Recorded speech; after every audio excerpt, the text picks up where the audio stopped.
നമസ്കാരം, കർമ്മ ന്യൂസിലേക്ക് സ്വാഗതം. ഇപ്പോൾ നൽകിയത് ഒരു തുടക്കം മാത്രമാണെന്ന് അറിയിച്ചിരിക്കുകയാണ് ഇന്ത്യൻ പടയാളികൾ. പാകിസ്ഥാനെതിരെ നടത്തിയ പ്രത്യാക്രമണത്തിന് പിന്നാലെ ഒഡീഷയിൽ ഇന്ത്യ മിസൈൽ പരീക്ഷണവും നടത്തിയിരിക്കുന്നു.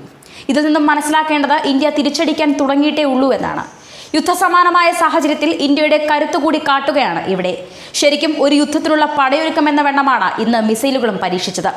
ശത്രുവിന്റെ വരവ് മുന്നിൽ കണ്ട ശത്രുപാളത്തിൽ തന്നെ കയറി ഒരു പ്രഹരമുണ്ടാക്കാൻ നമ്മുടെ ഇന്ത്യക്ക് സാധിക്കുമെന്നതിന്റെ ഉത്തരങ്ങളായിരുന്നു ഇതൊക്കെ. ശരിക്കും രാജ്യത്തെ അഭിമാനം കൊണ്ട് പുളകിതരായി നോക്കിക്കാണേണ്ട നിമിഷം, ഒപ്പം പ്രാർത്ഥനകളും. കരസേനയ്ക്ക് വേണ്ടി DRDO വികസിപ്പിച്ച മിസൈലാണ് പരീക്ഷിച്ചത്. ഒഡീഷയിലെ ബലേശ്വർ ജില്ലയിലാണ് മിസൈൽ പരീക്ഷണം നടത്തിയത്. ഭൂമിയിൽ നിന്ന് ആകാശത്തേക്ക് തൊടുക്കാവുന്ന 2 മിസൈലുകളാണ് പരീക്ഷിച്ചത്. റഡാറുകളാൽ പിടിച്ചെടുക്കാൻ സാധിക്കാത്ത മിസൈൽ കൂടിയാണ് ഇത്. ട്രക്കുകളിൽ നിന്ന് വരെ ഇത് പ്രയോഗിക്കാനാകും. പ്രത്യാക്രമണത്തിന് പിന്നാലെയാണ് ഇന്ത്യയുടെ ഈ പരീക്ഷണം എന്നതും ശ്രദ്ധേയമാണ്.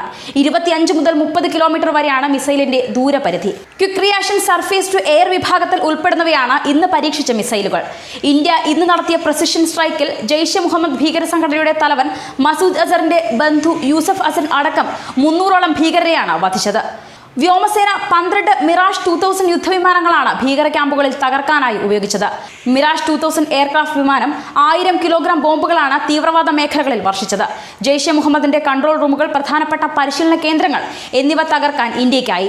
ചകോതി, മുസഫറാബാദ് എന്നിവിടങ്ങളിലെ ഭീകര ക്യാമ്പുകളും തകർത്തു കഴിഞ്ഞു.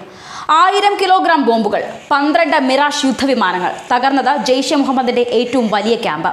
ഇന്ത്യൻ സൈന്യം തിരിച്ചടിച്ചത് ഇങ്ങനെയാണ്. 21 മിനിറ്റ് നീണ്ടുനിന്ന ആക്രമണത്തിൽ 300ഓളം ഭീകരരെ വധിച്ചതായാണ് സ്ഥിരീകരിക്കാത്ത റിപ്പോർട്ട്. ജെയ്ഷെ മുഹമ്മദിന്റെ ഏറ്റവും വലിയ ക്യാമ്പാണ് ഇന്നത്തെ പ്രത്യാക്രമണത്തിൽ തകർന്നത്. ആക്രമണത്തിൽ ജെയ്ഷെ കമാൻഡർ അടക്കം കൊല്ലപ്പെട്ടിരിക്കുന്നു. ന്യൂസ് ഡെസ്ക്, കർമ്മ ന്യൂസ്.